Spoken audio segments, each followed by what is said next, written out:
Welcome, folks, to this channel on Study Psychology the Easy Way. Today, our topic is going to be on borderline personality disorder. I am Manoj, clinical psychologist.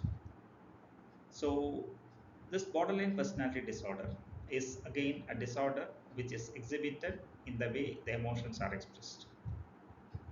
The expression of emotions actually happens in extremities, and the change is so sudden from maybe the good mood or the good way they are expressing the good emotions, positive emotions, to the all of a sudden how they move into a negative mood and express negative emotions. Normally, people with borderline personality disorder have intense fear of abandonment, and because of the sense of insecurity, the distress and the stress they consistently have, they have trouble in regulating their emotions, especially anger. They also tend to show impulsive and dangerous behaviors such as reckless driving or threatening self-harm whenever they are in a negative mood. And because of all these behaviors, it makes it difficult for them to maintain relationships. People with borderline personality disorder normally tend to view the world in the terms of black and white, or say all or nothing thinking. Either everything is there or virtually nothing is there. This tendency to see world in a black or white, the polarized manner in which they actually view it, makes it easy for them to misinterpret the actions and motivations of others. They tend to see the actions of others either as extremely good one, or on the other end they feel that it is an extremely negative behavior. And sometimes the fluctuation from the perception of the behavior being good or the actions being good to the actions being negative is very sudden. They actually apply this polarized harsh approach or their judgments to others or to themselves, and the perceptions of themselves and others may quickly vacillate between what is either from the back and forth between all good and all bad. And these polarized thoughts about the relationship with others can lead to intense emotional reactions. The reactions are on the extremes. Like when it is all good for them, then they express all the positive emotions in a very intense way. And when it is all bad for them, the same thing. They start actually expressing all the negative emotions in a very intense manner. Because of their extreme emotions and the all or nothing approach they consistently have, they experience great distress, which because of which they find it very difficult in controlling the thought process, the behaviors, and also the way they think they should be handling the situations. This intensity of emotions, and when it is actually coupled with the difficulty in regulating the emotions, actually leads to the situation where they start acting in a very impulsive manner, in an uncontrolled impulsive manner. And this impulsive approaches or impulsive acts can sometimes result in they engaging themselves in self-destructive behaviors, because they feel that the the pain that they experience from the self-destructive behavior is the best way they can cope up with the distress they are undergoing. These extreme behaviors and the experiences associated with the extreme behaviors whenever they are in a social situation or in the interpersonal relationship also leads to the development of an unstable sense of self, which in turn leads to them being inconsistent and erratic in their attitude and approach. Because they feel that they cannot maintain the stability, they don't feel that they are unable to maintain the stability, or they feel that the whatever fluctuation is happening in their emotions or the behavior is totally not under their control. They continue to maintain the inconsistent and erratic attitudes and approach. Because of this, they actually create an impression in other people that they are not reliable or they are not trustworthy in for any situation for or any purpose. And because of the impulsivity in decision making. They can also frequently change their careers, relationship, life goals, and even sometimes the simple things such as residences.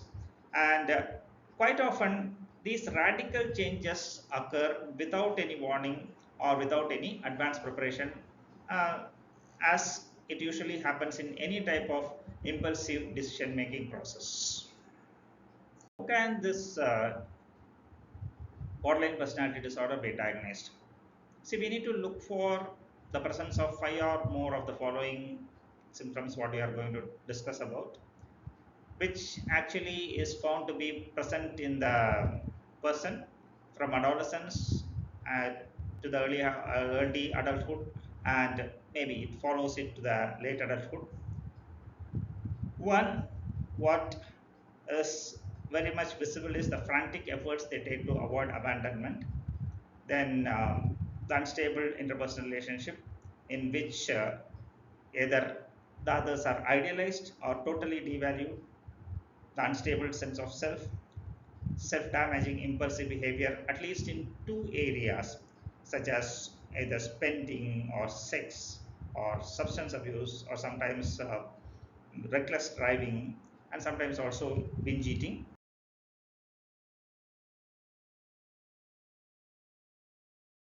Some of the other features of diagnostic criteria is one, recurrent suicidal behavior, frequent attempts of suicide or frequent expression of suicidal intentions, or sometimes some simple gestures which can make other people feel that they have got suicidal intentions, and also self-injurious behavior where they try to harm themselves either physically by cutting themselves or beating themselves, uh, to the extent of feeling the pain, or involving in self-damaging behaviors such as use of alcohol or drugs.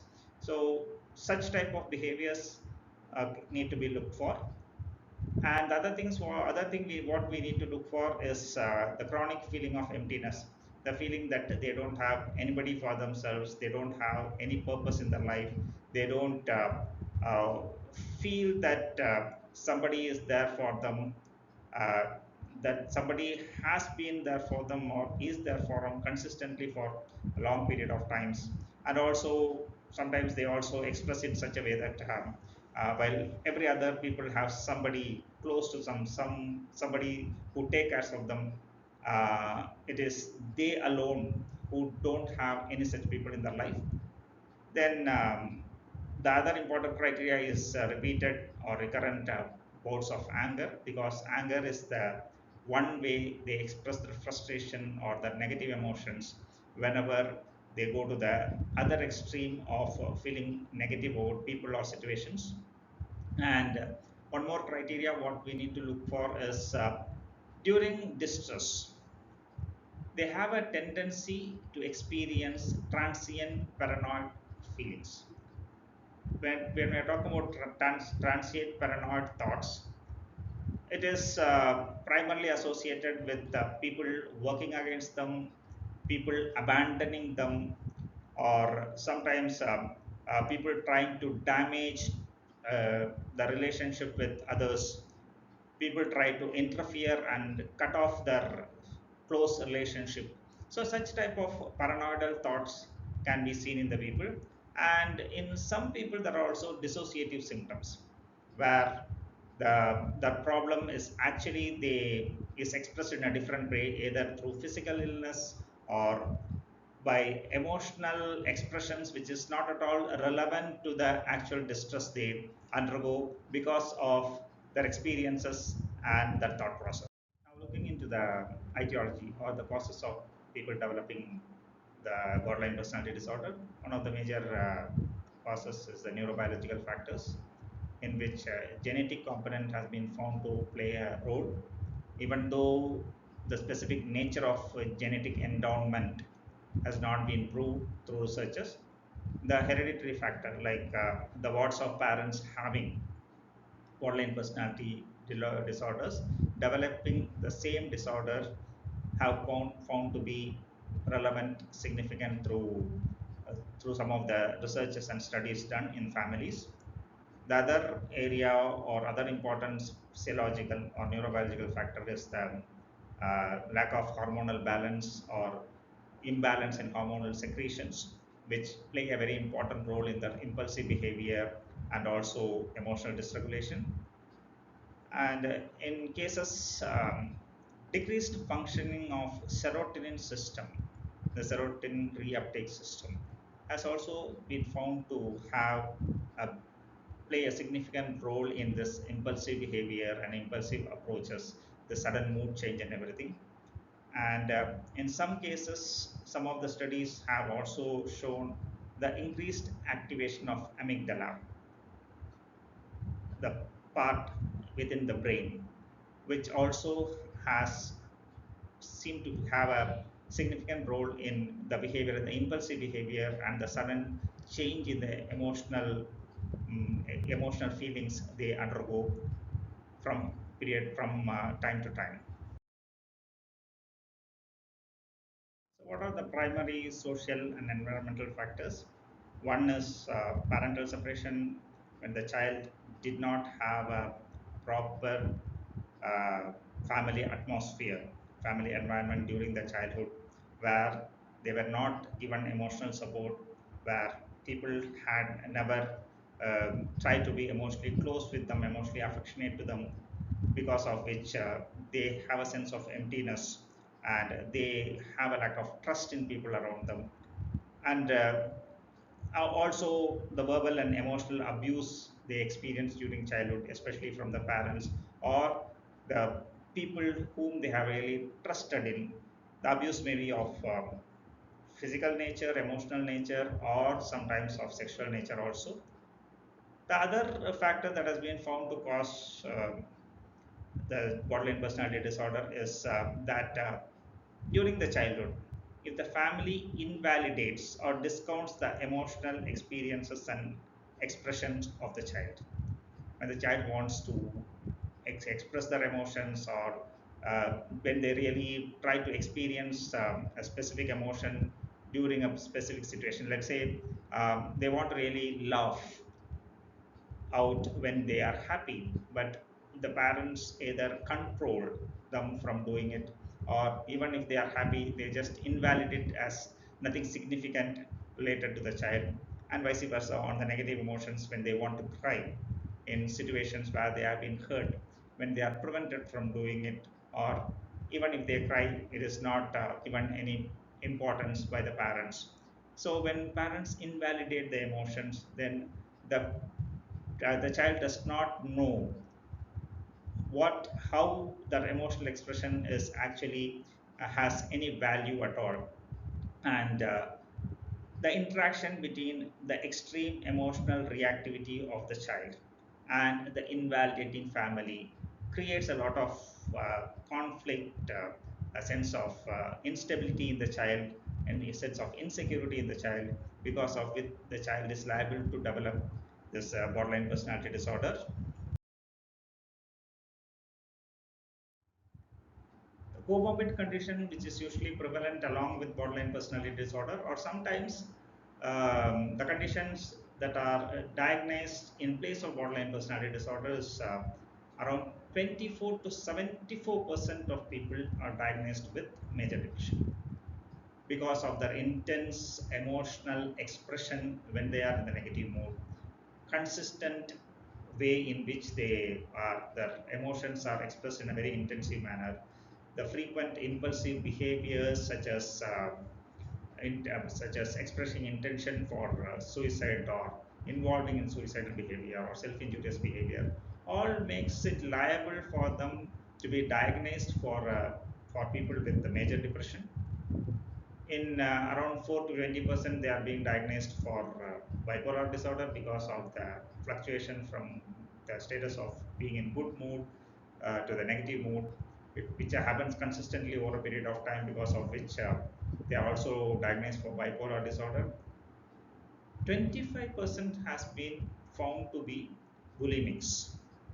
Bulimics in the sense they have an eating disorder where they actually go for binge eating, and after having a binge eating, they just try to vomit things out because they have felt that they overeaten and they put on a weight. So again, an extreme behavior where they show a lot of interest in taking food, and then after taking food they want to just purge it out. Because of such behavior, they are also diagnosed for having being bulimic. And 67% of the people with borderline personality disorder are also diagnosed for substance use disorder, primarily as a part of their self-damaging behavior to cope with the distress they undergo. They have a tendency to involve in usage of substances, especially alcohol or other drugs, which makes them, rather it's not like they do it for the actual need of the ecstasy they get out of it, but instead as a way of harming themselves, because they feel that in a way, by the way they are harming themselves, they believe they will be able to overcome the distress they experience. Like every personality disorders, whenever we want to find any solutions or we want to find a cure for personality disorder, uh, the best approach is usually psychotherapeutic approach, unless and otherwise they need to be treated for a comorbid conditions of depression or bipolar disorder or bulimia or substance abuse. Some of the interventions, some of the psychological therapies that may work for this borderline personality disorder is, one is directive behavior therapy, primarily because it focuses on the frustration tolerance, it focuses on mindfulness to overcome the distress. So dialectic behavior therapy has found to be very effective in borderline personality disorder. The other is schema focus therapy, again trying to find out the cognitive distortions and then trying to reconstruct the cognitive distortions. Then mentalization based therapy also is found to be effective in them, where they are made to observe themselves, understand themselves, and identify the difficulties, the distress they are undergoing. And the other method that actually helps is a system training for emotional predictability and problem solving, the STEPS method, in which they are trained to actually predict what emotions they may experience in different situation, or when there is sudden change of situation or some various stimulus, various different type of stimulus they experience from the situations. They are made to clinically, in a clinical situation, they are made to identify the emotion, what they experience during those situations or what they probably will experience during those situations, and then trying to regulate the emotions by being conscious to the stimulus, and also developing problem solving abilities, rather than the method of problem solving as a primary coping method rather than emotional coping methods. And art therapies have also been useful in borderline personality disorder, because in in by in art therapy actually they have an opportunity to express their emotions through various means, by the pictures they draw, by the colors they actually use and other things. And because they have a sense, they have an opportunity to ventilate their emotions in a different manner, art therapies have also been found to be useful in this borderline personality disorders. Thank you.